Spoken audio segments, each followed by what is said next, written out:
This is the session on commodities and peace. I'd like to welcome our illustrious speakers, panelists. I'm Daniel Litvin. I'm founder of Critical Resource, senior advisor to ERM and moderator of this session. And it's really fantastic to be at this important conference.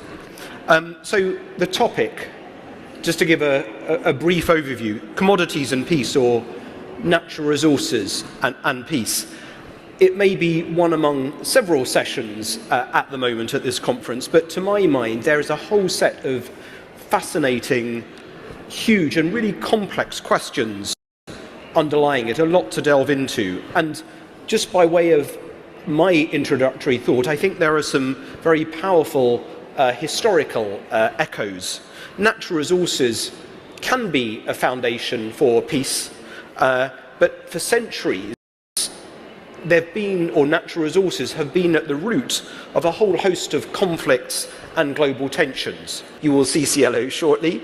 So Dr. Cielo Magno has served as Undersecretary of the Department of Finance of the Philippine government. She's also an Associate Professor in the University of the Philippines School of Economics and is currently also serves as Civil Society Representative in the Global Steering Committee of the Open Government Partnership. What I'll now do is pose an initial question, the same question to all of the panelists, and Cielo, starting with you, if you're happy with that. And I'm going to ask the panelists, it's a big question, but I'm going to ask them to be brief so that we can then dig more into some of the detail. The overall question is this.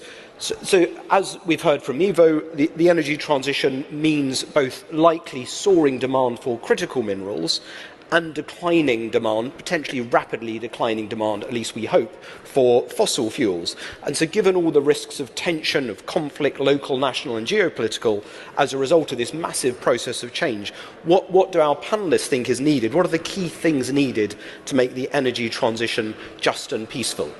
Cielo, if you're happy to kick off.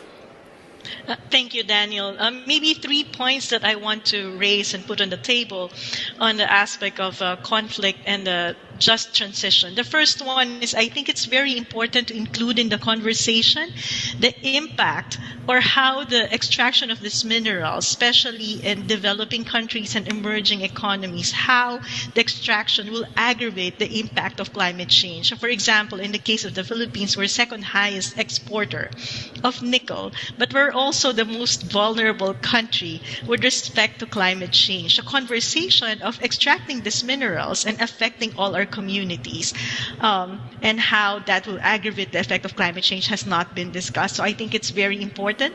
The second aspect also is that, as you mentioned, historically, these countries have been the source of raw materials, right? And I think it's very important now to ensure that there will be a sustainable impact if we are to extract all these minerals that will support the just transition. But that part of that is recognizing that we have to ensure that there will be additional beneficiation in countries that will be exporting these raw minerals, because in the current state, as it is, we are still governed by the idea that this processing should be driven by efficiency. We extract raw materials from these poor countries, we process them somewhere else. I think it's high time now that we give these developing countries a chance to do value adding and beneficiation to further increase the benefits of extracting minerals in these countries. And then the third one, of course, from the lens of civil society and communities, I think it's also high time that we put the EITI global standard at the core of the just transition conversation. I think the role of communities have to be highlighted to ensure that they're part of the conversation in the decision on where to extract, how to extract, and how to utilize the return from this extraction. I will stop from there and then we'll further input later in the conversation. Thank you, Daniel. Thanks very much, Cielo. There was a lot to dig into there, so let's come back to some of those very good points. How can that be made to happen, given that there is, or historically, there's been always a bit of a race to the bottom, that those countries that have been most successful in attracting investment in the mining sector, say, and perhaps oil and gas as well, have been those that haven't put too tough demands on the international investors to build the processing plants and all that value chain. Important though it is. So in short, how can we flip this historic race to the bottom to a race to the top? Yeah, and I think that's why it's important to make this a global conversation. There has to be some learning in the past. We know now that resource-seeking investors are not the same as efficiency-seeking investments, right? Efficiency-seeking investors are the ones sensitive to fiscal policies because they can go to specific countries because of all these offerings that countries are putting on the table. But if these are resource-seeking investors, they go to a country because the resources are there, right? So it gives a country more leverage in terms of the demand that they can ask from these companies.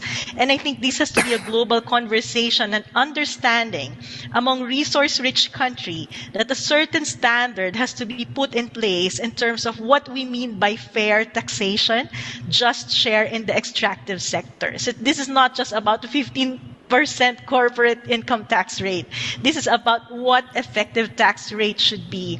And the reason why this has to be a global conversation is because sometimes, even at the national level, the miners and government officials are sometimes one and the same.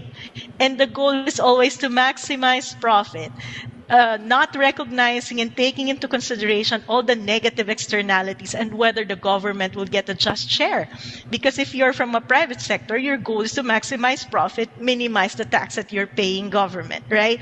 And if there are alignment in the interests of the private sector and the government, and if the civil society and communities are outside this conversation, then we'll definitely see conflict and we'll definitely see business as usual in terms of payment of taxes, payment of fair share, etc. So bringing this at the global level, agreeing among extractive countries what the standard should be with respect to effective tax rate, I think is very important and minimum in terms of making sure we get a fair share and we stop the race to the bottom.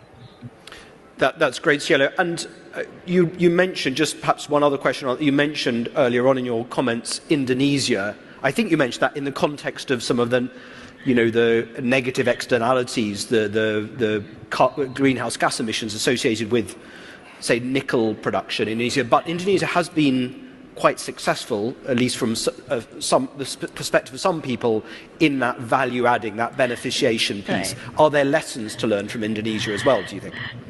Right. I think on a lot of a conservative economist perspective, they will be raising eyebrows with what Indonesia is doing, violating the free trade policies of imposing export taxes and the export of these unprocessed minerals, right? But we have seen in the experience of Indonesia, because they're a significant exporter of these minerals, they're able to use this as leverage to encourage downstream processing and now linking it to manufacturing.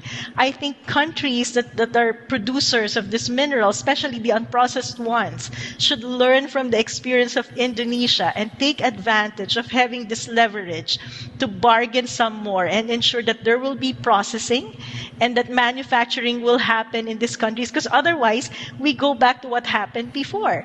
These countries will be sources of raw materials. Without additional beneficiation, we're not going to see development. It will result in conflict, damage to the environment, and suffering for communities. So I am glad that there's actually all these opportunities already to discuss at the global level, but I think we have to be fast in terms of acting and putting standards for countries to adopt.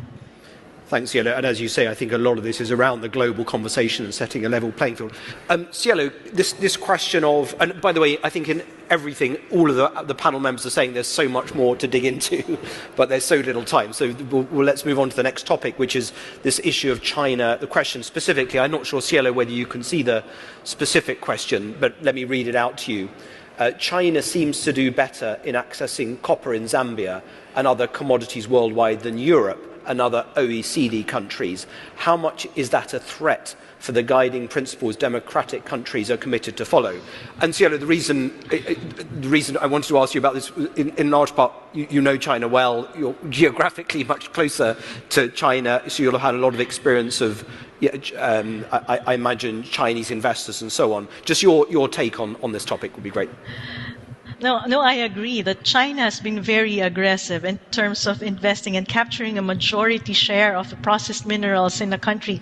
While I was at the Department of Finance, I actually had a direct encounter with them, and they're willing to invest immediately, like on the next day, sign a memorandum of agreement between the countries to make sure that they invest and capture the unprocessed minerals, nickel, in the country. And I think this is where the conversation on the value of global standards come in and stricter regulation. Because, for example, assuming China really invested in a country like the Philippines,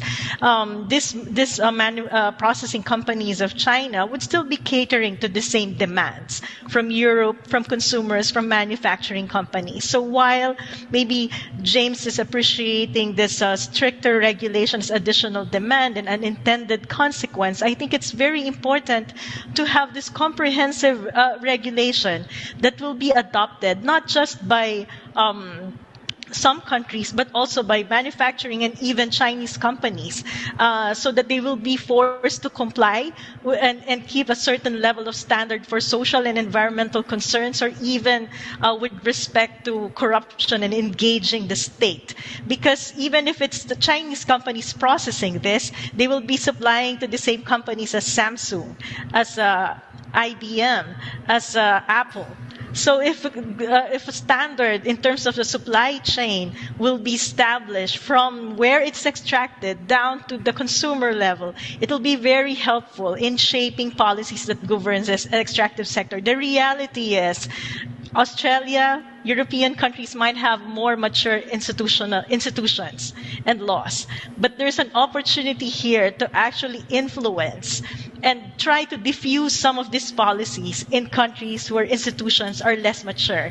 And this is the only way to make sure that countries that will be supplying these minerals will not be abused, and then will eventually be protected also and will benefit from the extraction of this raw material. So from my perspective, China or not, I think regulations, global standards are very important to be put in place, not just from the extraction, but down to the consumer level, monitoring, transparency, and accountability at every level of the supply chain.